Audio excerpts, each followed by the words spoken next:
अभी तेजस्वी जी ने कहा कि नरेंद्र मोदी कह रहे हैं कि तेजस्वी को जेल में डालेंगे। मैं आपको सच्चाई बताता हूं। देखिए, आपने वो नरेंद्र मोदी वाला चमचों वाला इंटरव्यू देखा है, जहां 4 चमचे उनके सामने बैठते हैं। वो पहले जैसे पेपर लीक होता है ना, वैसे पहले पेपर इंटरव्यू लीक हो जाता है, उनको नरेंद्र मोदी को पहले मिलता है। अब एक इंटरव्यू में चमचे ने उनसे पूछा, नरेंद्र मोदी जी, आप आम कैसे खाते हो? क्या काट के खाते हो या चूस के खाते हो?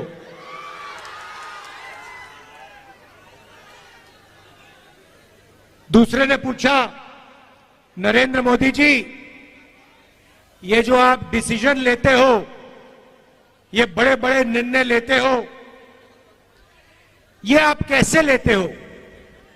तो नरेंद्र मोदी जी का जवाब आता है, पहले सोचते हैं थोड़ी देर, ऐसे सोचते हैं।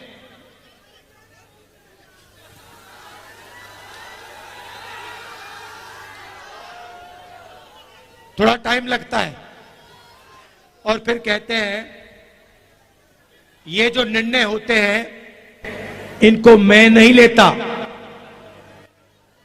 ये परमात्मा लेता है। मुझे परमात्मा ने ऊपर से भेजा है, मैं बायोलॉजिकल नहीं हूं, मैं परमात्मा का मैसेंजर हूं, उनका काम करने आया हूं।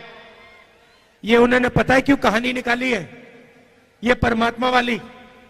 क्योंकि चुनाव के बाद जब वही ईडी के लोग नरेंद्र मोदी से अदानी जी के बारे में पूछेंगे तो नरेंद्र मोदी कहेंगे, मैं नहीं जानता, परमात्मा ने कहा था।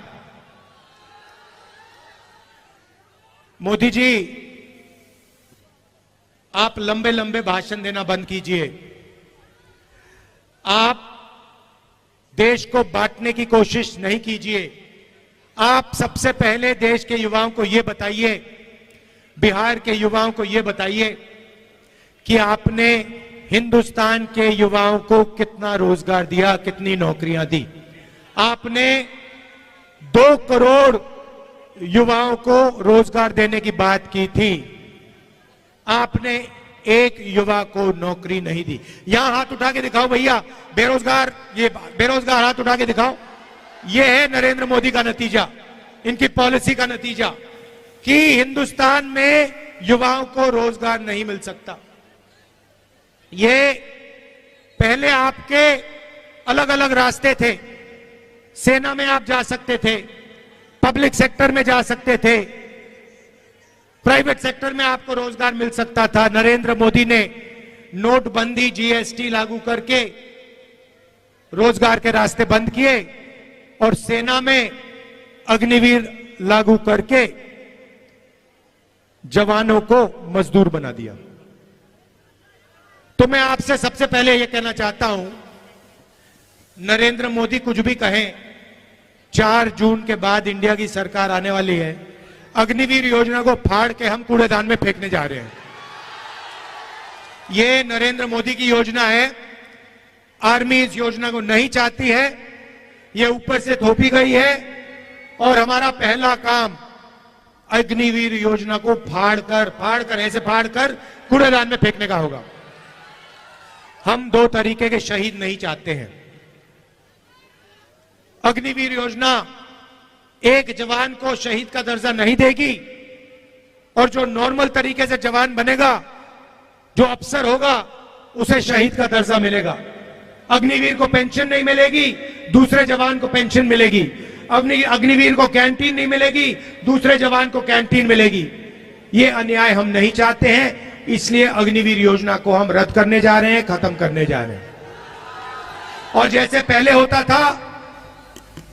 होता था वैसे ही हम एक बार फिर बिहार के युवाओं के लिए, बाकी प्रदेशों के युवाओं के लिए सेना में परमानेंट पेंशन वाली योजना चलाएंगे। जैसे पहले होता था वैसे ही होगा। अब भाई और बहनों, ये जो चुनाव है, ये संविधान का चुनाव है। यह पहला चुनाव है जहां बीजेपी के नेताओं ने कहा है कि हम इस संविधान को फाड़ के फेंक देंगे। भाई और बहनों, ये जो संविधान है, ये आपकी आवाज है और इसको बाबा साहब अंबेडकर जी ने, गांधी जी ने, नेहरू जी ने देश की जनता के साथ मिलकर बनाया है। और मैं नरेंद्र मोदी और उनके चमचों को कहना चाहता हूं कि दुनिया में कोई शक्ति इस संविधान को छू तक नहीं सकती है। और अगर आपने कोशिश की तो आपके सामने तेजस्वी यादव, राहुल गांधी और बाकी इंडिया गठबंधन खड़ा मिलेगा। इसको हम कभी बदलने नहीं देंगे, इसको कभी रद्द नहीं होने देंगे। भाई और बहनों, इसके आने से पहले इस देश में किसानों का, गरीबों का, पिछड़ों का, दलितों का, आदिवासियों का कोई हक नहीं होता था। जो भी आपको मिला है, जमीन का हक मिला, रिजर्वेशन मिला, जो शिक्षा मिली, स्वास्थ्य मिला, वो सारा का सारा इसी संविधान ने आपको दिया है। और ये आप चाहते हैं कि जैसे यहां हिंदुस्तान में पहले हुआ करता था राजाओं के टाइम में, वैसा फिर से हिंदुस्तान चलाया जाए कि पिछड़ों के अधिकार, दलितों के अधिकार, आदिवासियों के अधिकार सारे के सारे छीन लिए जाएं। और जैसे पहले 20-25 लोगों का राज चलता था, वैसे ही फिर से वही सरकार चलाना चाहते हैं, वैसा ही हिंदुस्तान बनाना चाहते हैं जिसमें 20-25 लोगों का राज हो। भाई और बहनों, नरेंद्र मोदी ने यह काम 10 साल से किया है। पहले राजा महाराजा होते थे, उनको कांग्रेस पार्टी ने निकाला, संविधान ने निकाला। अब नरेंद्र मोदी जी ने 22-25 नए राजा बना दिए हैं, राजा महाराजा बना दिए हैं। उनके नाम अलग है, आजकल नए नाम है, अदानी, अंबानी, ये नाम है उनके, मगर ये राजा है। और नरेंद्र मोदी 24 घंटा इनके लिए काम करता है। भाई और बहनों, 16 लाख करोड़ रुपए उनका कर्जा माफ किया इन्होंने। 16 लाख करोड़ रुपए मतलब 24 साल का मनरेगा का पैसा नरेंद्र मोदी ने 22 अरबपतियों का कर्जा माफ किया है। तो अब हमें भी कुछ करना होगा। उन्होंने अरबपति बनाए, है ना, अब हम करोड़ों लाखपति बनाने जा रहे हैं। भाई और बहनों, हिंदुस्तान के गरीब परिवारों की लिस्ट बनेगी, उसमें सबसे ज्यादा किसान के परिवार, मजदूर के परिवार, पिछड़े वर्ग के परिवार, दलित, आदिवासी परिवार, गरीब जनरल कास्ट के परिवार होंगे। करोड़ों लोगों के नाम बनेंगे, लिस्ट में आएंगे। हर परिवार में से एक महिला का नाम चुना जाएगा। करोड़ों महिलाओं के नाम इस लिस्ट में आएंगे। 5 जुलाई को 8,500 रुपए इन करोड़ों महिलाओं के बैंक अकाउंट में ठगाक से हम डाल देंगे। और बात वहां नहीं रुकेगी भाई और बहनों। 5 जुलाई, 5 अगस्त, सितंबर, अक्टूबर, नवंबर, दिसंबर, जनवरी, फरवरी, मार्च, अप्रैल, मई, 5 तारीख को खटाखट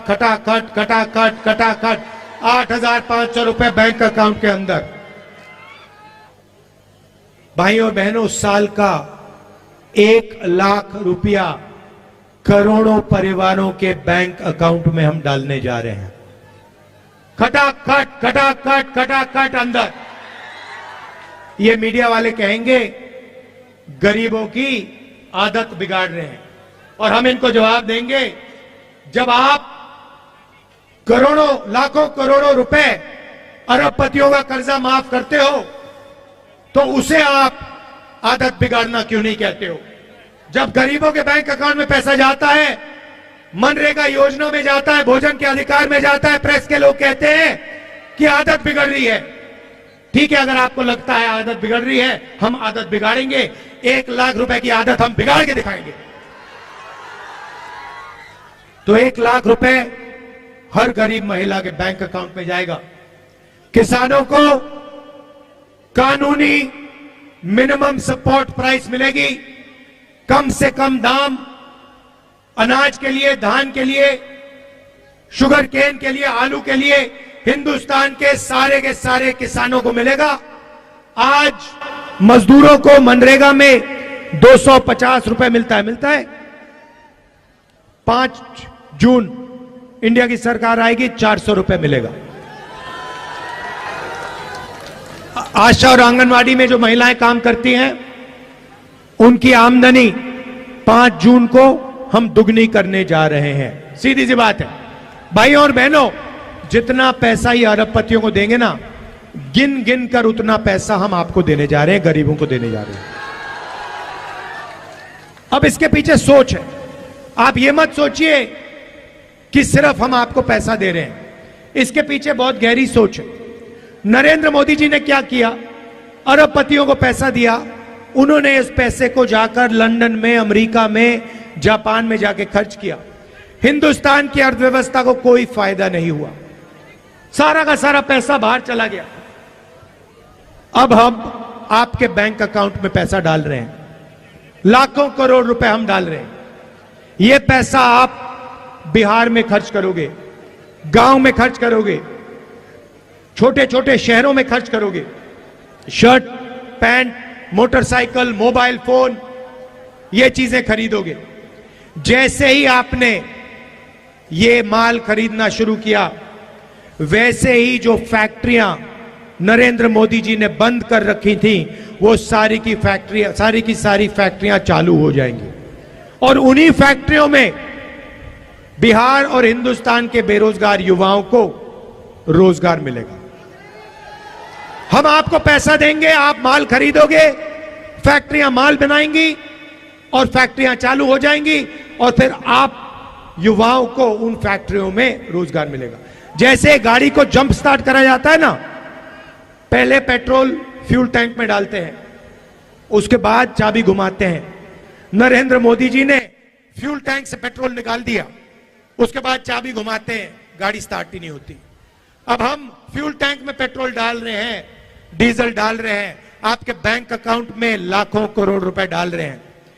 जैसे ही हम चाबी घुमाएंगे, वैसे हिंदुस्तान की अर्थव्यवस्था चालू हो जाएगी, फैक्ट्रियां चालू हो जाएंगी, सच्चा मेड इन इंडिया हो जाएगा। अब सबसे मजे की बात मैंने आज अभी तक आपको नहीं बताई, महिलाओं की बात कही, अब मैं युवाओं की बात करना चाहता हूं। देखिए, तेजस्वी जी ने बिहार में आपको रोजगार दिया, सरकारी रोजगार दिया। हमने पता लगाया है कि हिंदुस्तान में 30 लाख सरकारी नौकरियां खाली पड़ी हुई हैं, नरेंद्र मोदी जी ने आपको नहीं दी। हमारा पहला काम ये 30 लाख नौकरियां आपके हवाले करने का होगा।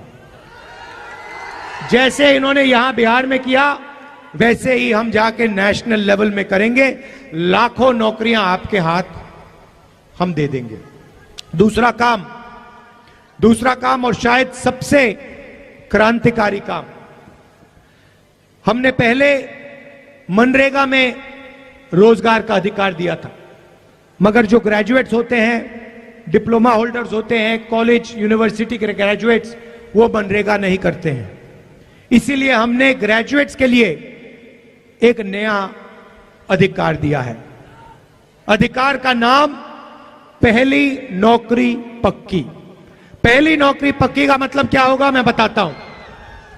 पब्लिक सेक्टर में, प्राइवेट सेक्टर में, BHEL, HAL जैसी कंपनियों में, हिंदुस्तान रेलवेज में, सरकारी ऑफिसेज में, सरकारी कॉलेज यूनिवर्सिटीज में, सरकारी अस्पतालों में 1 साल के हिंदुस्तान के बेरोजगार युवाओं को जो भी मांगेगा, सबको 1 साल की नौकरी का अधिकार मिलेगा।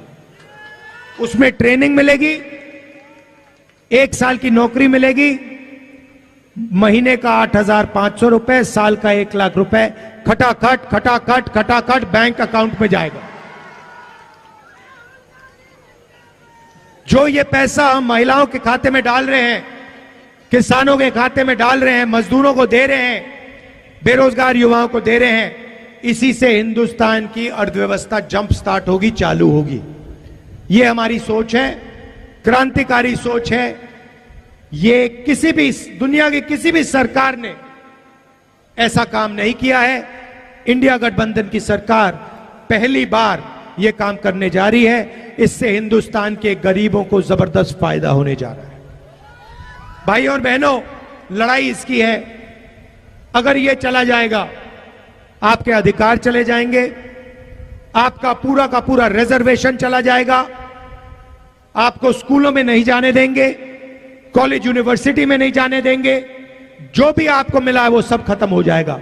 इसीलिए मिलकर हम सबको कॉन्स्टिट्यूशन को, अंबेडकर जी के संविधान को बचाना है और इस काम को हम पूरा दम लगा के एक साथ पूरा करने को तैयार हैं। यहां पे हमारे प्रत्याशी हैं अंशुल जी, जरा आगे आइए, इनको भारी बहुमत से जिताइए और इंडिया गठबंधन के हमारे जो बाकी कैंडिडेट्स हैं उनको भी भारी बहुमत से जिताइए। बिहार में कम से कम 40 सीटें आनी है, एक सीट भी नहीं जानी चाहिए। इंडिया गठबंधन को पूरी की पूरी मिलनी चाहिए। भाई और बहनों, तूफान आ रहा है उत्तर प्रदेश में और बिहार में, इंडिया गठबंधन का तूफान आ रहा है। मैं आपको बता रहा हूं, एक बात लिख के ले लो, नरेंद्र मोदी हिंदुस्तान के प्रधानमंत्री नहीं बनने जा रहे हैं, ये गारंटी करके ले लो। आप सबका दिल से बहुत बहुत धन्यवाद। नमस्कार, जय हिंद।